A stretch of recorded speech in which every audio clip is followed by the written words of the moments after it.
As a girl who's been called a princess numerous times throughout my life, I take that as a compliment because I'd rather be royalty than peasantry.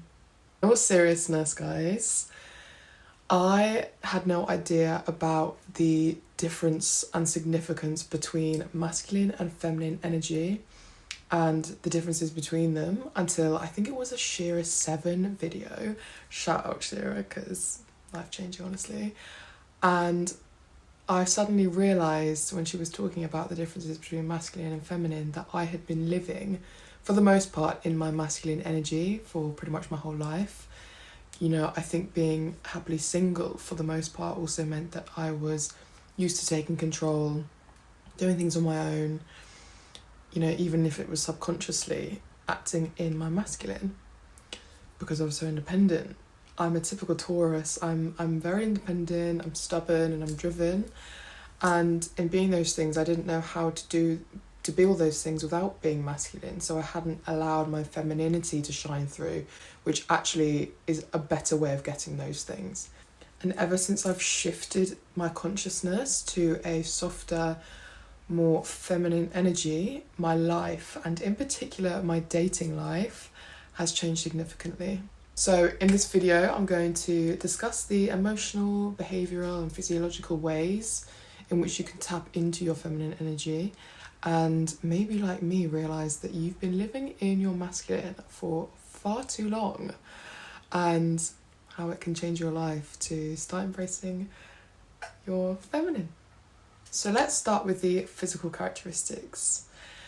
Initially, how you speak is so important. It's how someone will perceive you and create their first impression of you within the first 30 seconds of meeting you.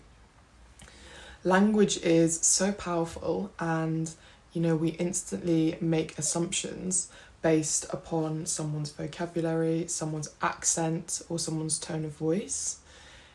And you know, I appreciate you can't really change your accent, but embracing your feminine is about doing everything in a graceful, controlled, soft manner. So speak softly, speak slowly, and you know, with minimal swearing, because that's always a fairly unattractive masculine thing to do. Don't shout or blurt anything out which then makes you look foolish. Because if you're not being heard and you have to shout, then you're in the wrong crowd. You need to be around different people. Use good vocabulary, have good enunciation, and always say less than necessary. I've mentioned this before, but stop oversharing. Everyone overshares these days. Let people use their imagination and create a mystery and a mesmerising aura, so people have to ask you more and want to know more about you, and you leave a lasting impression because they're so eager to find out more about you because you didn't let on to too much. You know, no one likes a loudmouth who won't stop talking about themselves, so don't be that person. Secondly, obviously your body language is another way that we speak to people. So emphasising soft expressions over harsh, aggressive ones, and moving slowly and gracefully, especially when you move your hands, for example, is a way to really radiate femininity. And eye contact, again, is obviously can be extremely mesmerising when it's done in the right way, but you have to make sure that you soften it and you look down every so often. So, you know, you'll be on a date and you'll look down, you know, don't sit there staring at them with an intense gaze for, you know, 3 minutes. That's intimidating, and it's a sign of dominance if you're holding someone's gaze. So if you're looking down, it's almost subconsciously like submitting to them, which is typically a feminine trait. Don't rush anywhere. You have to move as if the world revolves around you. I feel like everyone rushes these days, especially if you go into the cities, and especially in London. Oh my gosh. You get into the city and everyone's acting as if they're going to save lives. You know, they're cramming onto the tube. They're sprinting out of the tube station. I just don't know what the point in that is. What is going to change in those 10 minutes that you get to the office a bit later? It's actually just so icky. Like, imagine the guy you like or the girl you like rushing to the office, and that will give you the ick instantly. Like, sprinting to the office. I'm just like, your keyboard can wait. That's just not necessary. When you're sitting down, especially, cross your legs, sit gracefully. Don't, obviously we all know manspreading. Manspreading is very dominant body language. You open everything up, you open your legs, like it's basically trying to assert your presence in the room. Whereas femininity is kind of delicate, and you don't need to have a physical, it's not about your physical surface area. It's not about the physical space that you take up. It's about your presence and your aura, which asserts your position in the room. So you should attract people to come over to you, as opposed to having to show everyone, Play with your hair. If you're on, obviously, these are all dependent on the scenario that you find yourself in. If you're at a job interview, obviously, like, you don't need to be kind of like sat there, playing with your hair and stuff like that. But it's kind of a flirty thing to do. I was actually on a date at the weekend, and he mentioned that I kept playing with my hair, and I didn't even realise that I was doing it. But I think it's just kind of like a little flirty, kind of sultry, like feminine thing to do, like touching your neck. Your neck is obviously a very like sensual body part, so you can kind of be touching that. Or if I'm wearing earrings, like I'll sometimes like play with my earrings, because femininity is also having it's being self-aware, it's being sultry and being so conscious in your own body and being aware of your own energy.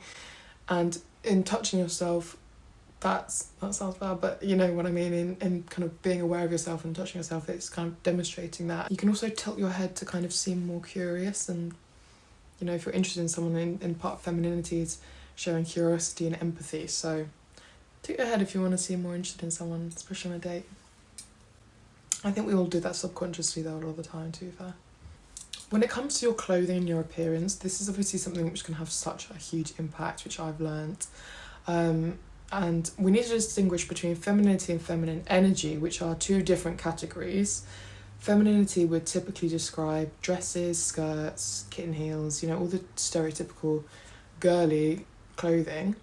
But you don't by all means dress like that if that makes you feel comfortable and empowered, but you don't have to in order to project feminine energy, which is one thing I've discovered.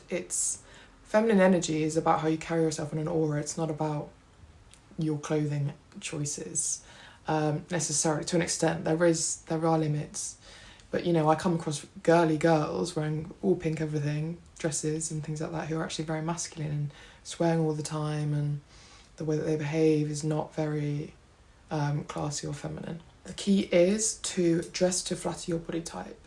So be conscious of your body shape, your body type, and even Google what, for example, if you're like a pear shape or if you're an hourglass shape, Google classy outfits for an hourglass figure and see what inspiration you find. And have key clothing brands that fit you well, because I know that every clothing brand differs so much these days, and there are some that don't fit me at all. Like Zara jeans, for example, will never fit my body type because I'm too like curvy. So have your specific brands that fit you really well and buy from them. Feminine silhouettes are fitted, tailored, not overly revealing, respectable. You don't need to have everything on show. Let them use their imagination. I remember my mum telling me that. And then being royal groomed and looking after yourself is obviously key, because femininity is all about self-love. I think one thing I've learned is that there's a lot to be said in embracing the natural, your natural. I noticed a significant impact of this when I changed my aesthetic and I stopped box dyeing my hair black and wearing big fake lashes and wearing all sorts of kind of revealing, scandalous outfits, which I thought were super sexy and they made me feel good. And then you kind of realise that you don't really need to be doing that. You don't need to do the most. And so I kind of stripped it all back. I dyed my hair obviously back to my natural colour and focused on clothes which fit my body shape and then make me feel the best because they fit so well, rather than showing off my body quite literally with the skin on show. And I really noticed this when it came to dating, because the type of man I was attracting really shifted. And I always used to have a problem with, I guess I didn't really know my type, but I knew it wasn't the ones that I was going for. And I think since getting back in touch with my natural self, I have started attracting the type of man that I actually want, you know, the mature, intelligent provider men who want the elegant, understated, natural feminine beauty as opposed to fake, revealing, tacky and juvenile styles that don't fit into classy, high-end establishments that I like. So you can't be contradicting, do you know what I mean? You have to kind of become the person that you want to be, and you also want to attract in dating, and the environment you want to fit into. Another way to really embrace your feminine energy is through your hobbies. Try and have a creative hobby or two, because women are creative beings. We are creators by nature. We create life. It's what fulfills our temperament and our biological desire.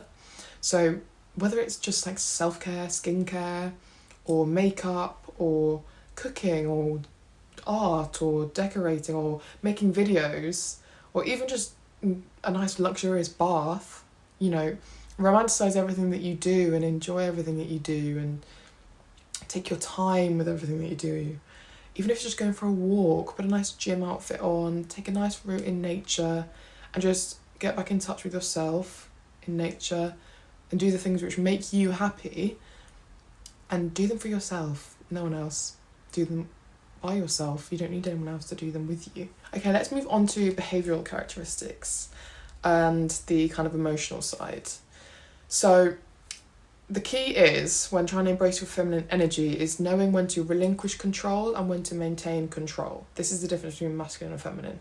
So when it comes to your emotions, always maintain control. Feminine energy is about empathy and emotional intelligence and handling situations with grace. If you lose control of your emotions and you act out of impulse and you start shouting and overreacting, you will instantly shift into your masculine. If you find yourself in a disagreement, be quiet, be pensive, be logical. You know, take in all of the information and sit with it. It doesn't matter if the person that you're in this disagreement with is being impatient and trying to get a reaction out of you. That's not your problem. That's their lack of control, and that's their problem. You take your time to come back with a comprehensive response and communicate efficiently, because as soon as you lose control of your emotions and you start raising your voice, that is completely inefficient communication. Nothing is going to be productive. You're not going to come to a conclusive outcome in that situation. And if you can do that, you are superior to the majority of people when it comes to, you know, dealing with conflict. Because when we're dealing with humans, we're not dealing with logic. We're dealing with emotionally driven individuals who are motivated by, well, they're self-motivated and also by their pride and vanity. Whereas you can get what you want out of a situation if you just think about things logically, rather than acting too soon and acting it out of impulse and emotion. You need to have that self-control to know when to step away, when to take space from a situation, and then maintain your calmness and your zen. Because more than anything, you're going to put yourself into a state of discomfort, of anguish, which won't make you feel good, never mind the other person. Then on the other hand, when it comes to dating, for example, or relationships, if it's a particularly heterosexual relationship, you have to relinquish control and let the man lead, because it's biologically programmed into them to want to do that, to want to lead. If you want to make them feel fulfilled and masculine and good about themselves, then you just let them lead and you just go with the flow. That's, you know, don't worry about stressing yourself out by having to take control of a situation all the time. You just let it happen. Another thing which will take you out of your feminine energy is if you hold on to strong emotions too much and you get overly bothered about things, which will put you on a very low vibration.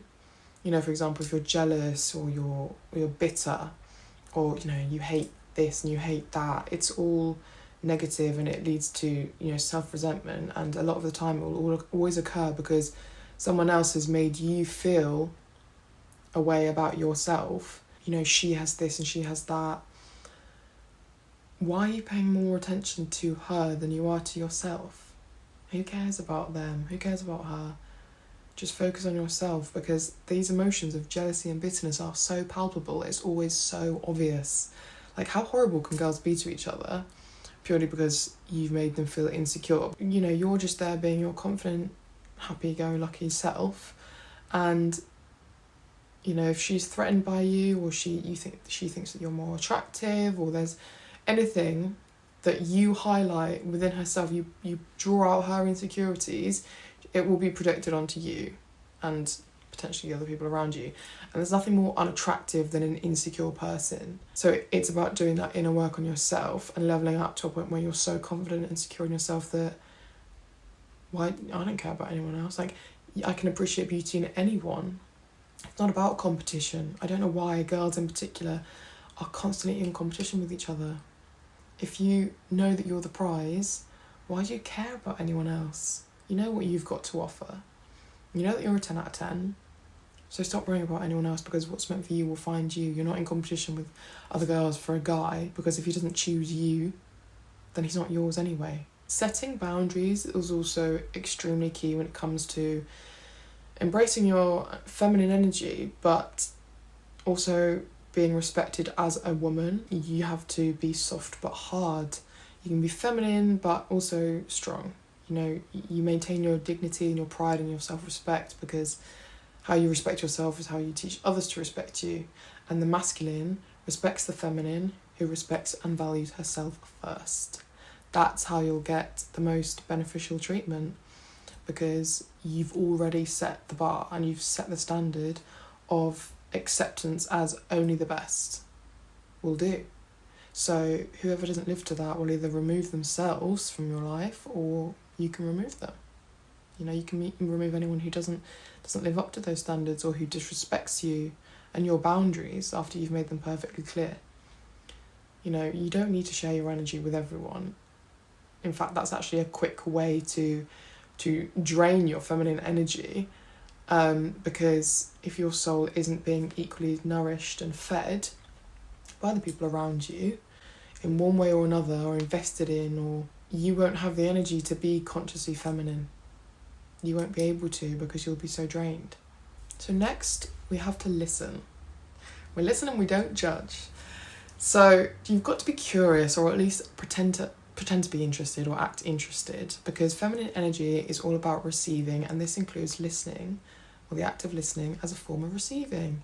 Sit back and be patient and actually listen to people actively, because not enough people listen these days. I've had friends take out their phones midway through me speaking to them in a conversation, and in my opinion, it's just the rudest thing you can ever do. I'm being vulnerable with you, and I'm opening up to you, and you're going to disrespect me by ignoring me and then asking me to repeat myself because of some message that you've just got. It's just a lack of presence that will then highlight you, who actually takes the time to listen, as being superior to everyone else, and people will value your presence a lot more because you're actually present with them. You're giving them your attention, and it makes them feel seen and heard, and that's all anybody wants, is to feel seen and heard and appreciated. You'll also find that when you let people talk, they'll give away a lot more, which you can then use to your benefit. So it's always worth asking questions and being curious, because you never know what opportunities are going to arise from a conversation. The last point is just to maintain your consciousness and also forgive yourself. So when it comes to consciousness, be self-aware. Be aware of your energy, like I said about touching yourself, of your demeanour, of your behaviour, of your vocabulary, of your environment, everything, because you'll then know how to respond better in order to get the most agreeable outcome. It's essentially kind of a work smarter, not harder type situation. You can change the outcome of a situation by behaving slightly differently. But obviously with that, you have to forgive yourself, because it's all on a journey. We're all on a journey. Nobody's perfect, and we're all on this journey of self-discovery and growth. So don't put pressure on yourself to be perfect. to be perfect right away, or if this is something that you're trying to get better at and trying to improve, it doesn't need to be, it's not going to be overnight. It's all a learning curve. But as I say, if you're becoming conscious of it, that's all you need. That's all you can wish for, because it's like the law of attraction. You'll start, and manifestation, you will start behaving and doing things in a way which you're now conscious of making a difference and making you feel more feminine. If you like, you wore a dress that day, or you spoke softer in the office that day, and everyone treated you really differently, so you're going to do that again, and it makes you enjoy wearing the dresses, and it makes you enjoy doing, so it's like a cycle. So yeah, I really hope you guys have enjoyed this video. I hope it's helped in some way. Let me know what you thought in the comments below, and don't forget to check out my ebook and my socials, which I'll leave below, and I'll speak to you in my next one. Thanks guys, bye.